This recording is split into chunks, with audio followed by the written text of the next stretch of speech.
an emperor trying to nominate his horse for political office, laws that prohibited wearing certain colors, but let fathers get away with murder, and decorative penises as a symbol of good luck.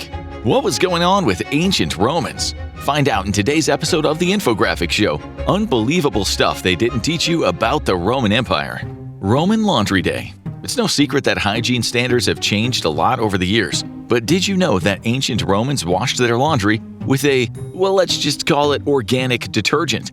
In ancient Rome, vessels or pots were conveniently placed on the streets for passersby to relieve themselves. Strictly number one, of course. Once brimming, these jars of Roman liquid gold were hauled off to phalonicas or laundries, diluted with water and generously poured over dirty clothes.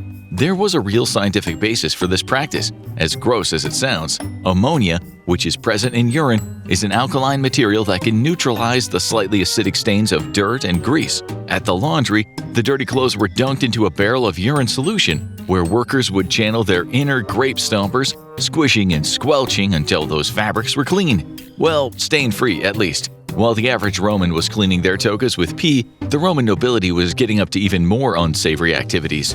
Nero's new wife. Roman Emperor Nero is not remembered fondly. Most who have heard of him associate him with the idea of fiddling while Rome burned, prioritizing his selfish desires over the well-being of his people. He was rumored to have an unusually close bond with his mother. Yes, that kind of close. A habit of charming married women, and even committing the taboo of deflowering a Vestal virgin. But one of the most perverse things this infamous emperor did came after the death of his wife, Sabina. Story goes that Nero saw a young man who bore a striking resemblance to the late empress. According to the historian Suetonius, Nero had the boy castrated, dressed him in women's clothing and veils, and held a wedding ceremony. He declared that this young man was his new empress, and referred to him as Sporus. This probably wasn't the boy's real name. Sporus comes from a Greek word meaning seed, and was most likely a mocking nickname tied to his status as a eunuch. And while he technically held on to the title of empress, he had no more power than he would have as a slave. And if you think the story of Sporus is disturbing, wait until you hear some of the other facts on this list. Good for what ails ya. Boy, that Emperor Nero sure was full of crap, literally. No, he drank it, not just for fun, at least as far as we know. He was convinced it had medicinal properties. According to ancient Roman author and naturalist Pliny the Elder, Nero would drink a tonic made from goat or pig manure in vinegar. This was a favored energy drink of sorts for those who drove chariots, and Nero would partake in this whenever he still wanted to prove himself as a charioteer. So, Nero wasn't the only person sipping on dung and vinegar. It was also recommended at the time for those who had been injured while riding or anyone with a bruise.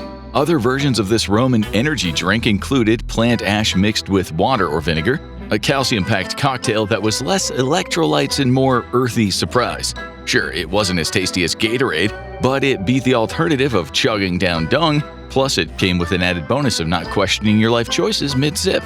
But animal dung wasn't the only unusual ingredient to be used in ancient Roman medicine. Things also got a little bit cannibalistic. Gladiator gifts that keep on giving. When it comes to ancient Rome, everyone's heard of the gladiators. These fearless fighters clashed in the arenas, thrilling crowds and earning cheers from everyday Romans and the emperor himself. But what you probably didn't know is that the gladiators sometimes weren't finished spilling blood after their deaths. Slain gladiators died often at the peak of physical condition, and were seen as symbols of life and virility, so their blood was considered to be an elixir that could deliver that same virility to someone who drank it. According to Pliny the Elder, yeah, that guy again, blood collected from the slashed neck of a freshly killed gladiator could be consumed as a cure for epilepsy, a condition that ancient Romans had identified but did not yet understand the cause of. Gloios, or the mixture of sweat, oil, dirt, and dead skin accumulated on the athlete's skin, was scraped off and used for a variety of medicinal purposes, including the inflammation of the uterus. This consumption of gladiator leftovers didn't stop at blood and sweat either. According to Roman doctor Scribonius Largus, spectators would approach a dying, gutted gladiator lying on the ground and take a piece of his liver to eat. Whether they paired it with fava beans and a nice Chianti, he didn't say.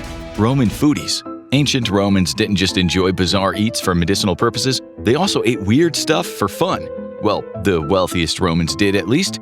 Roman feasts are infamous for excess and hedonism, but they weren't chowing down on filet mignon and lobster. Noble Marcus Gavius Apicius was reported to enjoy flamingo tongues, describing them as having the most exquisite flavor.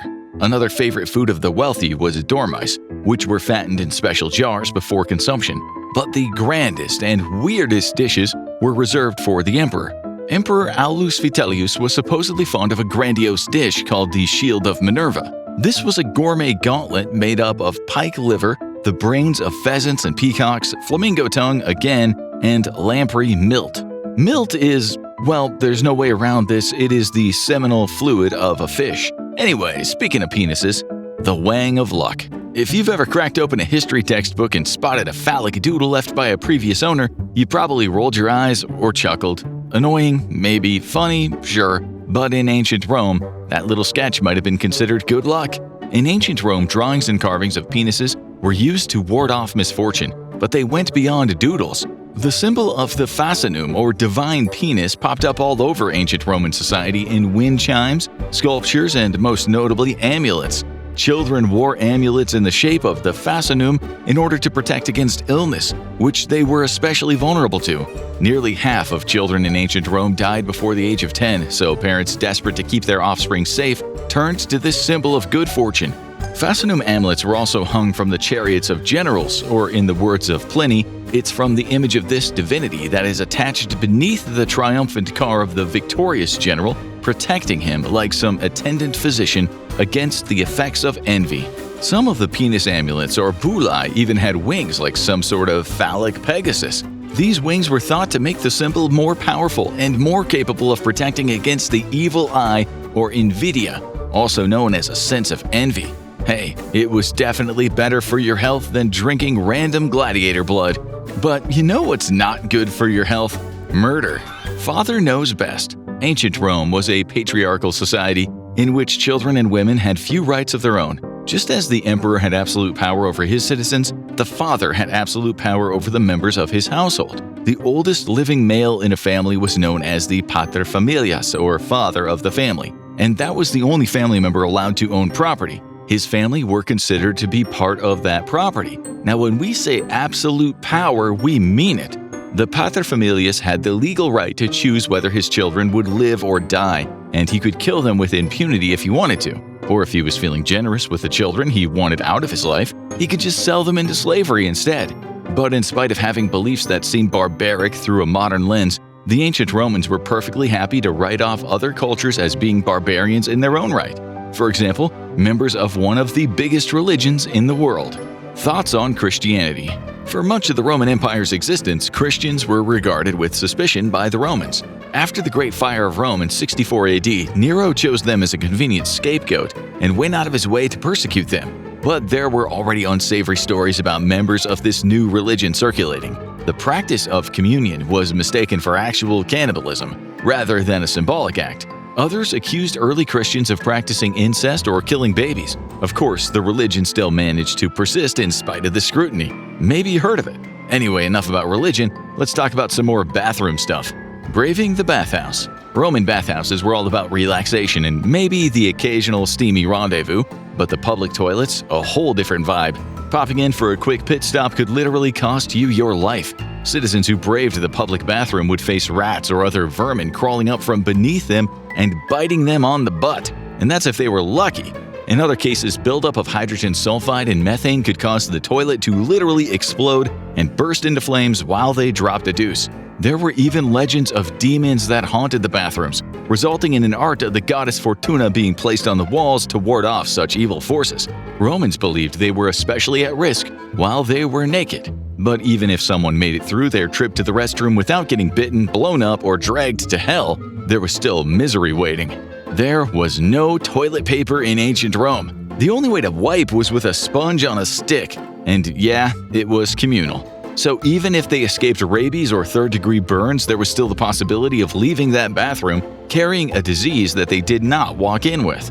Good thing there was such helpful modern medicine available at the time. Wait, is there a doctor in the domus? It should come as no surprise that ancient Roman medicine was just a little bit behind the times compared to what we have today. But you might not realize just how different it was. In ancient Rome, becoming a doctor didn't require formal training or a test. You didn't even need to know how to spell medicine. You could just wake up one morning, slap on a toga and call yourself doctor, and then start taking patients. Most doctors would start out having never examined a human body. Corpses for dissection were rare, and most doctors had to study pigs and monkeys instead. Like doctors in ancient Greece, Roman physicians believed all medical problems were the result of imbalanced humors, or four substances that made up the liquids in the human body. They were thought to be blood, phlegm, yellow bile, and black bile. To find out if someone's humors were imbalanced, they would analyze their dreams. Dreams about snow or ice were indicative of too much phlegm, while dreams about fire meant there was too much bile. Not sure what a dream about being late for a test you didn't study for while also being naked meant, but the doctors in ancient Rome would probably try bloodletting about it. But enough about doctors, let's go back to some of those crazy emperors, and trust us, they were really nuts. And perhaps none was crazier than the infamous Caligula. Caligula's massive ego. There are a lot of rumors about the Roman Emperor Caligula, many of which have been disproven over time. For example, he never tried to put his horse into political office, though he did let the horse drink at the dinner table with him, and he built it its own house.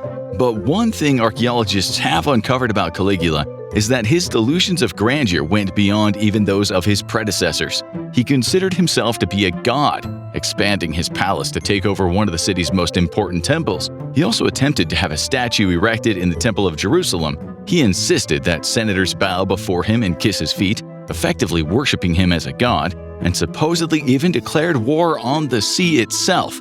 His reign of terror persisted until he was murdered by his advisors in 41 AD. But Caligula's behavior was far from the only thing toxic in ancient Rome. Et tu, smog? We tend to think of air pollution as a mainly modern problem, brought about by the fossil fuel industry. But ice core tests have revealed that ancient Rome was plenty polluted, if not more so than today.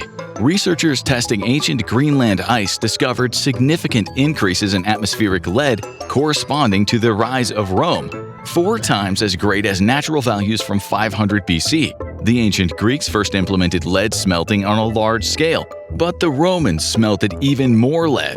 At the peak of the Roman Empire, they were producing lead emissions equal to the pollution produced at the beginning of the Industrial Revolution. It wasn't just lead that was polluting the atmosphere during the Roman Empire either. Ice core tests have also indicated that agriculture and wood burning, particularly the burning of forests to make way for new settlements or fields, contributed significantly to the production of methane gas. Still, some people in ancient Rome were able to breathe easy, metaphorically speaking at least. After all, men were allowed to get away with a lot that they would never be able to do today.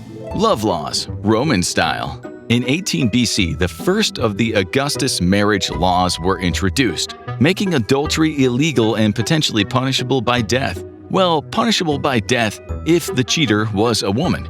Men who were caught with their pants down could be fined or potentially lose their Roman citizenship. Still, not exactly the ideal result of having an affair. But while the consequences sounded harsh, there were noticeable loopholes available to ancient Roman men interested in a little bit of extramarital action. See, it only counted as adultery if the man cheated with a woman who was married to someone else. Unmarried women? Totally fair game. That meant that poor single women, slaves, and even prostitutes didn't count, legally at least, as part of the adultery equation. If they really wanted to, they could also divorce their wives. Wives couldn't divorce their husbands, though. Only men could initiate the divorce. Oh, also, the Augustus laws also stated that if a husband caught his wife with an affair partner, he was legally allowed to kill the man that she was sleeping with if he was already known for unsavory or criminal behavior. If you hadn't noticed by now, Augustus was pretty intense when it came to family values. Unfortunately for all involved, his daughter Julia was known for her affairs, and Augustus responded by stripping her of her rights as the emperor's daughter, and then banishing her from Rome for the rest of her life. But not all of Emperor Augustus's rulings were this harsh. One of his laws offered women an opportunity that they had not known before, the chance to attain some degree of independence for a price. Under the Lex Papia Poppaea, introduced by Augustus in 9 AD, there was an incentive for women to have more children as long as they were married. This was declared in response to a declining birth rate among the Roman aristocracy. If a married woman had 3 children, she would receive certain legal privileges, including the status of suri iuris, or legal independence. These women still could not vote, hold political office, and were not taught how to write. But they were able to inherit and own property, a right previously denied to them. Speaking of rights, everyday Roman citizens were often subject to the whims of the upper class. They had to abide by seemingly arbitrary laws and do what they were told, or the consequences could be dire. For example, they could face prison time for simply wearing the wrong outfit. Looking good, feeling good. Purple has long been a color associated with wealth and royalty.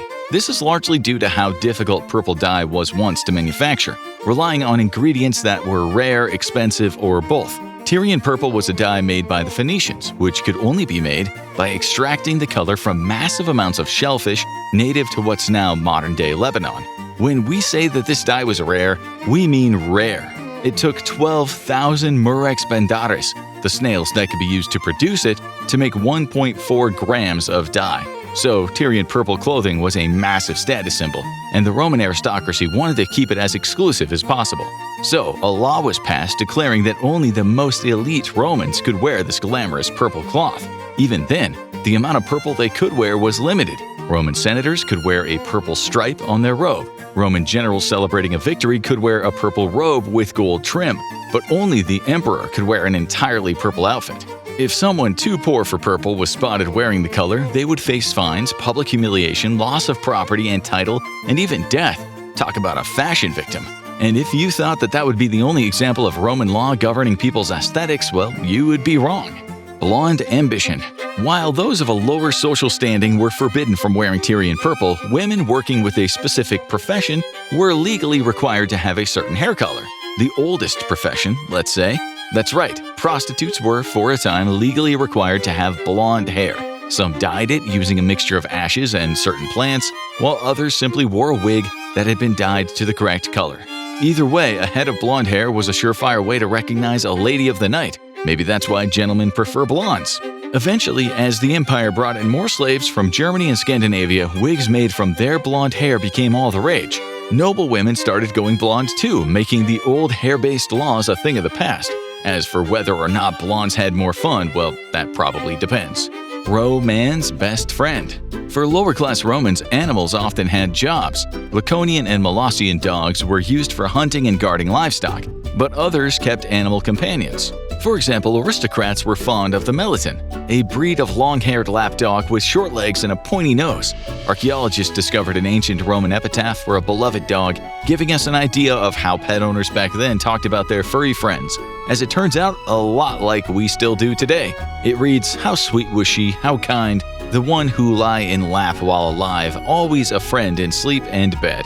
Oh, what a shame, Maia, that you have died. You barked only if some rival lay with the mistress unrestrained. Oh, what a shame, Maia, that you have died." Other popular pets for ancient Romans included cats, birds such as nightingales, parrots, and sparrows, and fish. Some emperors had more exotic or even dangerous pets such as monkeys, bears, snakes, lions, and leopards. Wild.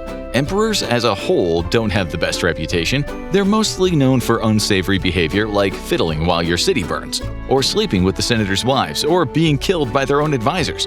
But Antonius Pius was one of the good ones as far as emperors go. He repaired the Colosseum and other public buildings, built temples, and completed unfinished construction projects left behind by Hadrian. Emperor breed trade by his appetite. His biographer wrote that he gave largesse to the people, and in addition a donation to the soldiers, and he was well liked by his subjects. But he had one fatal flaw: he was a foodie. While in his villa in the town of Lorium outside of Rome, he gorged himself on some apparently especially delicious Alpine cheese one night. Afterward, he vomited during the night and was struck with a fever the next day. A few days later, he died of a so-called cheese overdose. Not the most dignified death, but at least he went out doing what he loved, eating an absurdly excessive amount of cheese. Hey, speaking of death, bet you can't guess where gladiator fights come from. Fight to the death. Gladiator fights were bloody affairs, battles to the death between armed men and sometimes wild animals. But where did they come from? While it was originally thought that these games were borrowed from the culture of the Etruscans, many modern historians have argued that they originated from an unexpected place: the funeral ceremonies of wealthy nobles. When certain aristocrats kicked the bucket, their families had a rather unique tradition, organizing fights between enslaved people or condemned prisoners. Nothing says rest in peace like a send-off featuring some good old-fashioned blood sport. This was likely because, according to the Roman writers Tertullian and Festus, Roman blood was believed to purify the soul, so the fight worked as both entertainment and a form of human sacrifice on behalf of the deceased. Sort of killing two gladiators with one stone, so to speak. Over time, these fights to the death became so popular they likely resulted in far more funerals than they originally commemorated. Now, when you picture a gladiator, you probably have a specific image in mind. A muscular man clad in armor, ready to fight for his life. But you've actually got one part of that mental picture totally wrong. Slaying queens. Or at least it isn't totally accurate. While they were less common than their male counterparts, female gladiators or gladiatrixes did exist. This is a modern word applied to these female fighters. Back in the day, they were referred to as ludia or mulieres. They would battle each other or wild animals and most likely became fighters by choice, or at least weren't forced into the arena as slaves or prisoners. Evidence suggests female gladiators did exist, including the remains of the Great Dover Street woman nicknamed Gladiator Girl. An inscription from Ostia even records women being allowed to fight in the arena as early as 3 AD. There have also been literary references to female gladiators, though those ancient writers always wrote negatively about the female fighters. Historian Cassius Dio, for example, wrote, "There was another exhibition that was at once most disgraceful and most shocking, when men and women not only of the equestrian but even of the senatorial order appeared as performers. They drove horses, killed wild beasts, and fought as gladiators." Well, whatever, Cassius, we think it's cool. But we've got even cooler stuff left to cover. Ever wondered what ancient Romans might have used to get high? Well, strap yourself in. It's time to talk about black henbane. Henbane and chill. Black henbane is a toxic plant, a member of the nightshade family that's been used throughout history as a deadly poison and a potent medicine. It's also known for its use as a powerful hallucinogenic drug. Archaeologists uncovered a hollowed-out animal bone at an ancient Roman settlement in the Netherlands, used to store black henbane. This suggests it was deliberately placed there for future use. Pliny the Elder himself wrote about the plant, describing its use for earaches, toothaches, flatulence, and pains of the womb. However, he also warned against the dangers of using it lightly, as it deranges the brain. Plutarch also wrote about its particular effects. That disturbance which it raised in those that drink it is not so properly called drunkenness as alienation of mind or madness. Sounds like pretty intense stuff. Next, let's talk about one of the worst and weirdest punishments in ancient Rome. Begged for bad behavior. As we've already mentioned, the father had a lot of power in ancient Roman society, so you can probably imagine that the penalty for killing your father was pretty steep. It carried a death sentence, and while methods varied, one stood out as particularly infamous and undeniably bizarre. Poena culei, or the punishment of the sack, saw the guilty party whipped or beaten, then their head was covered with either a wolf's hide or a leather bag, and next they were sewn into a leather sack along with a live dog, a snake, a monkey, and a chicken or a rooster, and then the whole thing was thrown into the water. It kinda seems unfair to the animals, they didn't kill anybody's dad. Just boss vibes. Julius Caesar is probably the most famous Roman emperor in history, but there is one problem with that. He was never actually an emperor. Now that sounds wrong, but it's true. He came, he saw, and he conquered all over the place. But he was a dictator, not an emperor. During Caesar's lifetime, position of the emperor did not exist. He was the uncle to the first Roman emperor, though. After Caesar's death, his 18-year-old nephew Octavian succeeded him, becoming Emperor Augustus. Bummer for Caesar. Etched in stone, served with shade. We've covered some pretty intense material today, so let's end on something light. Pompeii. Don't worry, we're not here to talk about the eruption of Mount Vesuvius and the ensuing death and destruction. The ruins of the city of Pompeii aren't just filled with mummified bodies of its citizens. They're also covered in ancient graffiti, some of which has been translated with surprisingly hilarious results. At a bar and brothel was written, "Weep, you girls, my penis has given you up. Now it penetrates men's behinds. Goodbye, wondrous femininity." At the atrium, "If anyone does not believe in Venus, they should gaze at my girlfriend." At another bar, "We two dear men, friends forever, we are here. If you want to know our names, they are Gaius and Aulus."